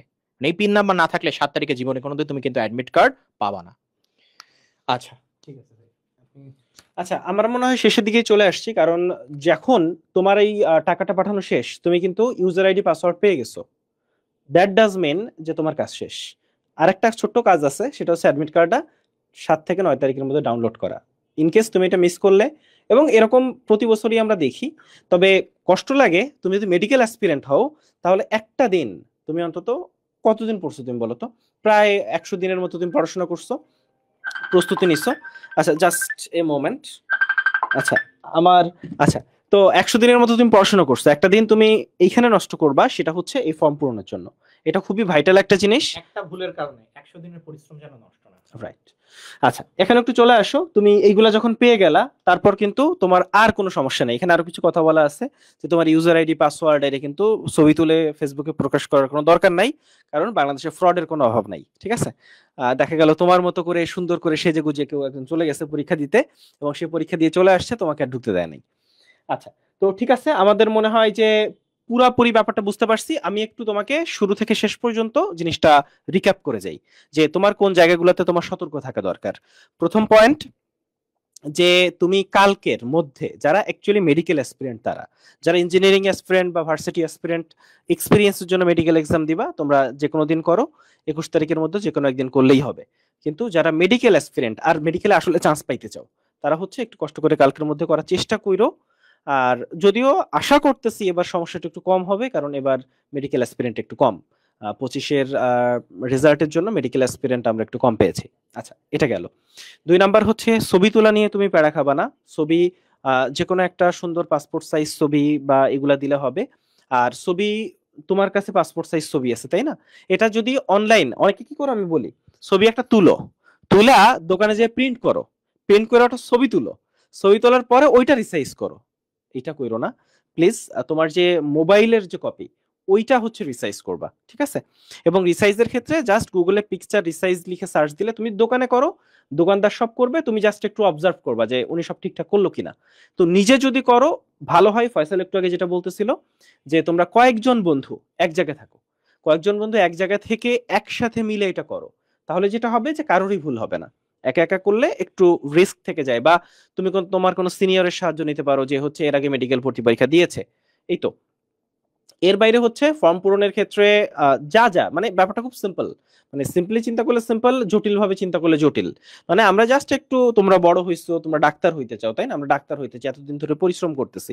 মনে রাখবা, এই যে ফর্ম পূরণ করা, ঠিকঠাক করা, এটা কিন্তু একটা যোগ্যতা, তাই না? তুমি এই ছোট্ট একটা যোগ্যতা যদি তুমি অর্জন করতে না পারো, তাহলে আসলে এত পড়াশোনা করে কি লাভ বলো তো? ফলে এই জায়গাগুলোতে আমাদের সতর্ক থাকতে হবে। এবং মেডিকেল ভর্তি পরীক্ষা যত সামনে আগায় আসবে, প্রত্যেকটা মোমেন্ট গুরুত্বপূর্ণ, ঠিক আছে? ফলে ওই প্রত্যেকটা মোমেন্টের জন্য আমাদের সতর্ক থাকতে হবে। মেডিকেল ভর্তি পরীক্ষার হলে আমাদের সতর্ক থাকতে হবে। এর বাইরে হচ্ছে ফর্ম পূরণটা যখন সুন্দরভাবে হয়ে যাবে, আবারও বলি, ফর্ম নিজেরা বন্ধুরা মিলে বাসায় করতে পারো, এটা খুব ভালো একটা অপশন। এর বাইরে হচ্ছে কারণ 3-4 জন একসাথে বসলে কেউ না কেউ ছোটখাটো সমস্যা কেউ একজন ভুল করলে আরেকজন ধরাই দিতে পারবে। আচ্ছা গেল। এর বাইরে হচ্ছে দোকান। দোকানে হচ্ছে আগে একটু বলে রাখো যে ধরো আজকেই একটু যে কথা বলে রাখো যে আমার সিরিয়াল কততে, আমারটা কিন্তু কালকেই করতে হবে বা এই টাইমে করতে হবে। মানে এটা হচ্ছে একেবারে কনফার্ম করে রাখবা। আর হচ্ছে তোমার 1000 টাকার বাইরে দোকানদার হয়তো 200 টাকা নেয়, 250 টাকা নিতে পারে, 300 টাকা নেয়। আমি কালকে ওদের সেই আয় প্রচন্ড আয়। তবে আমি এমন দেখছি যে নটরডেমে, নটরডেমের ওই যে পিছনে নিচে কিছু গলি টলি আছে, ওখানে কিছু দোকানদার, আমারই এক স্টুডেন্ট ও বলতেছে যে যখন টিউশন করাতে আর কি নটরডেমের ওই গলিতে টলিতে, তখন আমারই এক স্টুডেন্ট বলতেছে ভাইয়া দোকান তো 2000 টাকা চাইছে। মানে দোকানদার চাইছে 2000 টাকা আর ফর্ম পূরণ হচ্ছে 1000 টাকা। মানে এরকম কিছু দোকানদারও আছে, ফলে একটু সতর্ক থাইকো যে ফি এক্সট্রা 200 টাকা নেয় বা 250 টাকা নেয়, এর বাইরে কিন্তু কিছু না। আচ্ছা এইটা চেষ্টা করবা যে যদি বাসা থেকে একটু দূরেও হয় হুম। এমন দোকানে যাইতে যেখানে একই সাথে অনেকগুলো একই টাইপের দোকান আছে, হুম। অপ্রতিদ্বন্দ্বী দোকান, একটাই কম্পিউটারের দোকান, এখানে 20 জন এসে দাঁড়ায় আছে, ও কিন্তু যা ইচ্ছা তাই চাইবে, সে না করতে পারবে না প্রথমত। দ্বিতীয়ত হচ্ছে ওর তাড়া থাকবে প্রচুর। সো যদি তুমি এমন জায়গাতে যাও যেখানে 10-12টা একসাথে কম্পিউটারের দোকান আছে, ভিড়ও কম এবং প্রতিযোগিতার জন্য হইলেও অত বেশি টাকা ওরা চার্জ করবে না। আচ্ছা, বোর্ড চ্যালেঞ্জে রেজাল্ট অটো আপডেট হবে কিনা এই প্রশ্নটা একজনের। তো বোর্ড চ্যালেঞ্জে প্রথম পয়েন্ট যে রেজাল্ট খুব কম চেঞ্জ হয়, খুবই কম, কিন্তু স্টিল যদি চেঞ্জ হয় তাহলে আপডেট হয়ে যাবে এটা নিয়ে। আচ্ছা আসিফ, তোমার ওদের জন্য কোনো পরামর্শ আছে কিনা, কোনো ভুল টুল করতে পারি কিনা, এনিথিং? আচ্ছা। তুমি কিছু কথা বলো। আচ্ছা আমরা একটু আসিফের কাছে একটু শুনি, কারণ আমাদের এখানে প্রচুর সেকেন্ড টাইমের বাচ্চা কাচ্চা আছে। তো আসিফ হচ্ছে এবার গত বছর সেকেন্ড টাইম দিয়ে 95তম হয়েছে, অর্থাৎ বাংলাদেশে যে লক্ষ লক্ষ স্টুডেন্ট পরীক্ষা দেয়, 1 লাখের বেশি স্টুডেন্ট, তার ভিতর টপ 100-তে, এবং তার চেয়ে বড় সিগনিফিকেন্ট ব্যাপার হচ্ছে ও টপ 100-তে একজন সেকেন্ড টাইমার ছিল। ফলে তুমি একটু সেকেন্ড টাইমার যারা, তাদের জন্য একটু পরামর্শ দিতে পারো কিছু একটা। তো এখানে পরামর্শ যেটা হচ্ছে ভাইটাল জিনিস, সেটা হচ্ছে মেডিকেল চয়েস, মানে মেডিকেল কলেজ চয়েসের যে লিস্টটা সেটা, আর তার সাথে হচ্ছে ভেন্যু সিলেক্ট করা, মানে সেন্টার সিলেক্ট করা। এবং এটা মাথায় রাখা যে আমার আসলে সেন্টার আর ভেন্যু দুইটাই ভিন্ন জিনিস। এরকম দেখেছি, সেকেন্ড টাইম পরীক্ষা দিয়েছি আমি যেবার, তো অনেকে গুলিয়ে ফেলেছিল। তো পরে ওদের সাথে কথা হয়েছে, আমি বলে দিয়েছিলাম যে সেন্টার ভেন্যু দুইটা আলাদা জিনিস, এটা হয় সেকেন্ড টাইমেও হয়। তো এটাই আসলে মেইন জিনিস। আর হচ্ছে এই যে পেমেন্টের বিষয়টা, এটাতেও অনেকের ঝামেলা হয়, ফয়সাল বলেছে, ক্লিয়ার করে দিয়েছে। তো সবকিছু আসলে ক্লিয়ার করা হয়ে গেছে আর কি। আচ্ছা তোমরা হচ্ছে চয়েসটা নিয়ে একটু মাথা ঘামাইতেছো বেশি। মানে একজনকে আমি একটু সাজেস্ট করছি, তো বলতেছে যে ভাই রাজশাহীর জন্য একটা চয়েস বলেন, ভাই বরিশালের জন্য একটা চয়েস বলেন। মানে তোমাদের জন্য কিন্তু এখানে একটা সার্বজনীন একটা চয়েস দিয়ে দেওয়া হয়েছে। তো তোমরা যেটা করবা, মানে তোমরা তো চয়েস, তোমার চয়েস তো সবার চয়েস মিলবে না। মানে তুমি তো নিজে যেটা চুজ করতেছো সেটা তোমার চয়েস না। তো ধরো তুমি রাজশাহীর মানুষ, তুমি 1 2 3 ঢাকার 3টা দিয়ে তারপর 4 নম্বরে রাজশাহী দাও, তারপর বাকিগুলো সব সেম দিয়ে দাও। অথবা তুমি যদি উত্তরবঙ্গে থাকতে চাও, নিজের বাসার কাছে থাকতে চাও, 5 নম্বরে রংপুর দাও, 6 নম্বরে দিনাজপুর দাও, সমস্যা নাই তো। সবগুলো মেডিকেল তো আলটিমেটলি একই। তুমি ঢাকার গুলো মানে 3টা দিয়ে, বা ঢাকায় যদি থাকতেই চাও তাহলে মুগদাকে 4 নম্বরে দিয়ে বাকিগুলো নিজের বিভাগীয় অনুযায়ী দিয়ে দাও। তোমার র্যাঙ্কিং দেখে এত কি হবে? তুমি বরিশালের মানুষ, 4 নম্বরে বরিশাল দিবা। আর হচ্ছে আরেকটা জিনিস একজন বলছে যে, আচ্ছা আমি জিনিসটা হারাই ফেললাম, আমি খুঁজে আবার বলছি। Okay. আচ্ছা ঠিক আছে, তো তোমাদের যার যা কোশ্চেন আছে। হ্যাঁ তোমরা বলতেছো যে ডেন্টালটা কি করব, তো মানে এটা কি মানে মেডিকেল গুলোর মাঝামাঝি দিয়ে দিব নাকি হচ্ছে শেষে দিব? তো আমি হইলে যেটা করতাম, মেডিকেল সবগুলো দিয়ে তারপরে ডেন্টাল গুলো দিতাম। মানে ঢাকা ডেন্টাল কলেজ ভালো হইলেও মানে আলটিমেটলি মেডিকেল তো মেডিকেল, তুমি হচ্ছে মেডিকেল গুলো সবগুলো একবার দিবা, একদম 37টা, তারপর 38 নাম্বার থেকে শুরু হবে তোমার ঢাকা ডেন্টাল কলেজ। ব্যাপারটা Serially. এরকম যে তুমি মেডিকেল কলেজে এমবিবিএস করতেছো আর তুমি ডেন্টাল কলেজে বিডিএস করতেছো। সো বিডিএস এর আলাদা সিগনিফিকেন্স আছে, অফকোর্স এটা খুব ভালো একটা সাবজেক্ট, কিন্তু কিছু কারণে বিডিএস এর যে পোস্ট গ্রাজুয়েশন বা বিডিএস এর যে ক্যারিয়ার পাথ, সেটা আমাদের দেশে এখনো পর্যন্ত খুব ভালো হয়ে ওঠে নাই, এটা বাস্তবতা। কিন্তু বিডিএস খুব ভালো একটা সাবজেক্ট, কিন্তু যেহেতু তুমি অ্যাকচুয়ালি এমবিবিএস করতে চাও, সো সেই হিসেবে তোমার এই 37 নাম্বার সুনামগঞ্জ মেডিকেল কলেজ দেওয়ার পর তারপর তোমার অ্যাকচুয়ালি বিডিএস এর ঢাকা ডেন্টাল কলেজ সিলেক্ট করা উচিত, যেটা ফয়সাল মাত্র বললো। ঠিক আছে, সো আগে মেডিকেল কলেজগুলো সব দিবা, তারপর ডেন্টাল কলেজ দেওয়া শুরু করো। এবং ডেন্টাল কলেজের চয়েস লিস্টটাও কিন্তু আমি মুখে বলছি তোমাদেরকে, এটা আমরা পাবলিশ করে দেবো। আচ্ছা, তাহলে মোটামুটি তো অ্যাকচুয়ালি এই কথাগুলো সব হয়ে গেল। হ্যাঁ, আমরা আসলে লাইভটা আসলে লম্বা করতে চাই না। আমার মনে হয় যে আমরা সব প্রশ্নের উত্তর দিচ্ছি। এর বাইরেও আমরা দরকার হলে শর্ট কিছু ভিডিও দিব যে কিভাবে কি করা যায়, সবকিছু মিলাই। এই তো আমরা আজকে এই পর্যন্ত রাখতেছি। এর বাইরে তোমাদের যার যা কোশ্চেন আছে আমরা একটা পোস্ট দিব, সেখানে তোমরা কোশ্চেন রাখো, আমরা তোমাদের হেল্প করব। আমরা আসলে বুঝতে পারছি যে তোমাদের এখন নিউরন খুব মানে স্টিমুলেটেড অবস্থায় আছে। আজকে রাত্রেবেলা কিন্তু গোল্ড ডিগার্সে আমার তড়িৎ রসায়ন ক্লাসও ছিল, সেই ক্লাসটাও আমরা আজকে পসপন্ড করছি, আগামীকাল এই ক্লাসটা দেওয়া হয়েছে শুধুমাত্র এই কারণে যে হ্যাঁ এখন একটু নিজেকে ঠান্ডা করো। এখন তোমার এই ফিলিংটা আসতেছে না যে পরীক্ষা একেবারে হাতের গোড়ায়, তুমি বুঝতেছো না যে অ্যাকচুয়ালি তোমার রিভিশন দেওয়ার টাইম চলে আসছে, তুমি বুঝতেছো না এখন আর মানে সময় যে নষ্ট করতেছিলা সেই সময় নষ্ট করার সময় আর নাই, পরীক্ষা একেবারেই কাছে এবং এই 1 মাস চোখের পলকে চলে যাবে। আজকে 10 তারিখ, 12 তারিখ পরীক্ষা, 1 মাস দেখবা চোখের পলকে চলে গেছে। সো এই চোখের পলকে চলে যাওয়ার আগে রিগ্রেট যেন করা না লাগে, লাস্টের মাসটা পারফেক্টলি ইউজ করো। আমরা কিন্তু লস প্রজেক্টে সেই ব্যাপারটা করতেছি পারফেক্টলি, যাতে তোমরা এটা ইউজ করতে পারো।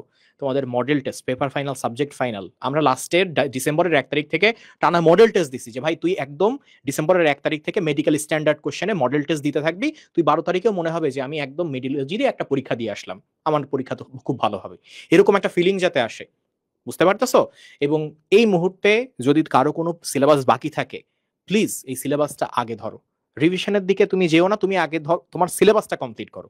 আর কারো যদি সিলেবাস কমপ্লিট হয়ে যায় ঠিক আছে, তুমি একটা পারফেক্ট রিভিশন প্ল্যানে আগাও, তারপর লস প্রজেক্ট যেভাবে আগাচ্ছে, যেভাবে যেই দিন যেটা আমরা শেষ করতে বলবো সেভাবে সেটা শেষ করো।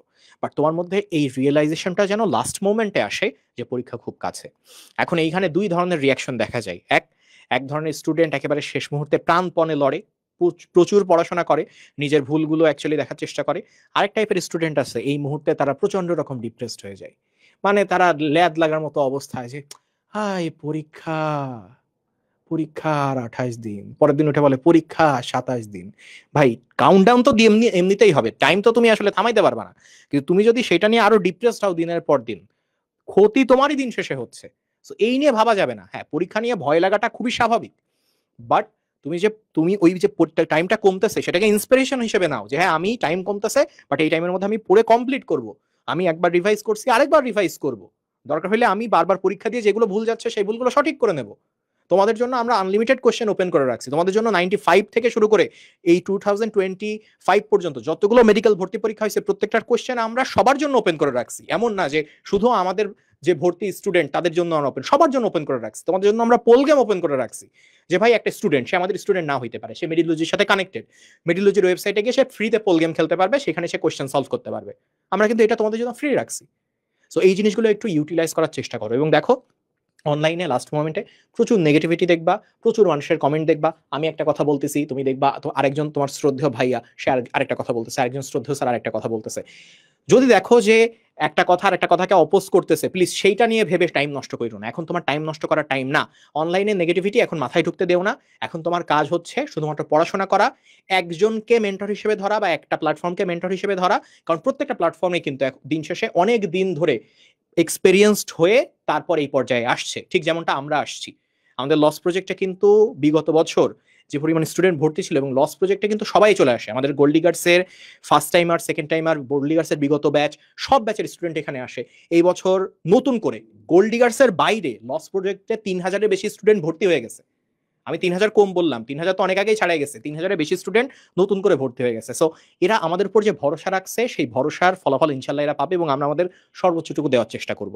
সো আমরা তোমাদের এটা অনুরোধ করতেছি বড় ভাই হিসেবে, তোমার টিচার হিসেবে, বা একজন ডিএমসিয়ান হিসেবে, যেহেতু আমার এক্সপিরিয়েন্স আছে, এই ফেজ আমি পার করে আসছি, এখন অন্য কিছু তুমি মাথায় ঢুকতে দিও না। আমি কেন এই কথাটা বললাম তার একটা এক্সাম্পল দিয়ে আজকে আমি এই মাইক হস্তান্তর করি। হ্যাঁ মেডিকেল ভর্তি পরীক্ষার 5 দিন আগে ততদিনে কিন্তু আমি আমার প্রবেশপত্র পেয়ে গেছি। প্রবেশপত্র পাওয়ার পরে একটা ঘটনা ঘটলো যে আমি কোনো নাম টাম কিছু বলতেছি না, হুট করে দেখলাম যে একটা জায়গায় বলতেছে যে তুমি এই প্রবেশপত্রের এই রেজিস্ট্রেশন নাম্বার বা রোল নাম্বার প্র্যাকটিস করার জন্য এইটা দিয়ে রেজিস্ট্রেশন করো, এবং তুমি 5টা মডেল টেস্ট পরপর দিবা, তোমার প্র্যাকটিস হয়ে যাবে। সো আমি 5টা রেজিস্ট্রেশন, মানে আমি রেজিস্ট্রেশন করে ফেললাম, রোল টোল। সো আমার রোল রেজিস্ট্রেশন অ্যাকচুয়ালি সব তার কাছে গেল। এরপর আমি প্রথম দিন মডেল টেস্ট দিতে গেছি, প্রথম দিন মডেল টেস্ট দেওয়ার পর আমি পাইছি হচ্ছে আউট অফ 100 69। এবং মডেল টেস্ট পরীক্ষা সাবমিট করার পর আমি দেখলাম পোস্টে এরকম লেখা রয়েছে যে যদি কেউ 70-এর নিচে পাও তোমার প্রস্তুতির খুবই বাজে অবস্থা, তুমি চান্স পাবা কি পাবা না জানি না। যদি তুমি 80-র উপরে পাও তাহলে নিঃসন্দেহে মেডিকেল কলেজে চান্স পাবা, তুমি 90-র উপরে পাইলে তুমি ঢাকা মেডিকেল কলেজে চান্স পাবা। তুমি চিন্তা করো মেডিকেল ভর্তি পরীক্ষার 5 দিন আগে কেউ যদি একটা জায়গায় পরীক্ষা দিয়ে এইরকম একটা মেসেজ দেখে যেখানে সে নিজে 70-এর নিচে পাইছে, যে সে কোথাও মেডিকেল কলেজে চান্স পাবে না, তার কেমন লাগবে? আরে ভাই আমি যদি তোর ঘোষণা করে দিই তুই ঢাকা মেডিকেল কলেজে চান্স পাবি, তুই যে ঢাকা মেডিকেল কলেজে চান্স পাবি। আমি যদি তোদের ঘোষণা করি যে তুই মেডিকেল কলেজে চান্স পাবি না, তাতে তোর কিছু যায় আসে? কিছু যায় আসে না। তখন কারো কথা কানে নেওয়া যাবে না। তোমাকে ইন্সপায়ার করতে পারো তুমি নিজে। তুমি এখন শুধুমাত্র নিজেকে ইন্সপায়ার করো যে ভাই আমার এখন পড়া লাগবে, অন্য কে কি বলতেছে আমার কিচ্ছু যায় আসে না। আমি শুধু এইটুকু শুনতে পারি যেটা আমার কাছে ভালো মনে হয়, কিভাবে পড়া লাগবে, কিভাবে এখন আমি ল্যাকিংসটা পূরণ করতে পারি, আমি সেটা শুনতে পারি। তুমি চান্স পাবা, তুমি চান্স পাবা না, এই সব কথাবার্তা আমি এখন শুনবো না, বা অন্য কোনো নেগেটিভিটির মধ্যে আমি যাব না। ঠিক আছে, ওকে। আচ্ছা, আমরা আসলে শেষ করে দিব, তার আগে একজন একটা কোশ্চেন করছো সাইন নিয়ে, যে ভাই আমি সাইনটা কোন সাইন দিব। এটা কোনো সমস্যা না, তুমি তোমার হাতের লেখা যেটা, রাইট, তোমার যে হাতের লেখা তুমি যেভাবে নিজের নামটা লিখো ওই নামটা তুমি যে মানে পরীক্ষার হলে ঠিক ওই ওই সাইনটা দিবা আর কি, ওটা জাস্ট লিখবা, তাই না? তোমার হাতের লেখা তো তুমি জানো তোমার। একটা ব্যাপার সেটা হচ্ছে তুমি যে স্বাক্ষরটা দিছো এই স্বাক্ষরটা কিন্তু তোমাকে আবার করা লাগবে। True. সো ওই স্বাক্ষরটা কিন্তু তোমার প্রবেশপত্রে থাকবে, তুমি চেষ্টা করবা ওই একই স্বাক্ষর দিতে। হুম। তুমি ধরো তোমার একাধিক নাম আছে, আমার যেমন নাম আসিফ মাহমুদ জীবন, আমি যদি আসিফ লিখি স্বাক্ষরে, আমি যেন পরীক্ষার হলে গিয়ে আবার জীবন স্বাক্ষর না করি, বুঝছো? তুমি যে স্বাক্ষরটা ওখানে দিবা সেই স্বাক্ষরটাই আবার একই রকম ভাবে লেখার চেষ্টা করবা। আচ্ছা, আর লস প্রজেক্ট এখন ভর্তি হওয়া যাবে কিনা একজন কোশ্চেন করছো। হ্যাঁ, লস প্রজেক্টে এখন ভর্তি হওয়া যাবে, অবশ্যই ভর্তি হওয়া যাবে, এবং এখন ভর্তি হওয়া সহ 15 তারিখ পর্যন্ত যারা ভর্তি হবে সবাই সিক্রেট সাজেশন ফ্রি পাবে। শুধু তাই না, 22 সেট মডেল টেস্ট যেটা স্ক্যান করা যায়, অর্থাৎ খুব খেয়াল করো, দেখো তুমি একটা পরীক্ষা দিলা, পরীক্ষা দেওয়ার পরে এখন তোমার এত টাইম আছে যে তোমাকে একটা একটা করে অ্যান্সার মিলাইতে হবে, যে আমি কত পাইলাম দেখি মিলাই, ভুল হইলো নাকি ঠিক হইলো, এইগুলা কিচ্ছু না। তুমি জাস্ট মোবাইলের ছবি তুলবা, তোমার অ্যান্সার শিট চলে আসবে, তুমি কত পাইলা সেইটা চলে আসবে, লিডার বোর্ডে তোমার নাম চলে আসবে। আচ্ছা, আমি তোমাকে একটা জাস্ট সিস্টেম দেখাই, তুমি কিন্তু একদম হুবহু এইরকম একটা প্রশ্ন পাবা, একদম হুবহু এইটা একটা এরকম পেপার পাবা। সো আমরা এরকম 22 সেট মডেল টেস্ট তোমাকে দেবো, যেখানে তোমার ওএমআর আছে, তুমি ওএমআরটাতে জাস্ট এইভাবে প্রশ্ন দেখবা এন্ড এই জায়গাতে তুমি কিন্তু ওএমআর পূরণ করে ফেলতেছো। এখন তুমি কি করতে চাচ্ছ, যে তুমি এই প্রত্যেকটা প্রশ্ন কোনটা ঠিক হয়েছে ভুল হয়েছে তুমি এইভাবে মিলাবা? না, দরকার নাই। তুমি তোমার ফোন নিবা, ওএমআরটার জাস্ট একটা ছবি তুলবা ওয়েবসাইটে এসে, সাথে সাথে ওয়েবসাইটে এই প্রশ্নটা চলে আসবে, এবং এই প্রশ্নের মধ্যে কত নাম্বার তুমি ভুল করছো, কত নাম্বার ছেড়ে দিছো, কত নাম্বার ঠিক করছো, মোট কত পাইছো, সবগুলো চলে আসবে। সো তুমি বুঝতে পারতেছো যে তোমার অ্যাকচুয়ালি নিজের খাতা দেখা লাগতেছে না, ওই 22টা মডেল টেস্ট তুমি কিন্তু নিজে থেকেই নিজে অ্যাসেস করতে পারছো জাস্ট ওয়েবসাইটে বসে। এই জিনিসটা আমরা তোমাদেরকে লস প্রজেক্টে সিক্রেট সাজেশনের সাথে ফ্রিতে দিচ্ছি। আচ্ছা, তাহলে আজকে লাইভ এ পর্যন্ত। তোমাদের যার যা কোশ্চেন আসছে সেগুলো নিয়ে আমি আবারও লাইভে আসবো, বা আমরা ছোট ভিডিও বানাবো সেই পর্যন্ত। আর কালকে সবাই দেখে শুনে সুন্দরভাবে, ভুল ত্রুটি যেন না হয়, সাবধানে সবাই ফর্ম পূরণ করবা, সবার জন্য শুভকামনা। আর কোনো সমস্যা হলে আমাদের জানাইও, আমরা সর্বোচ্চ চেষ্টা করবো হেল্প করার জন্য।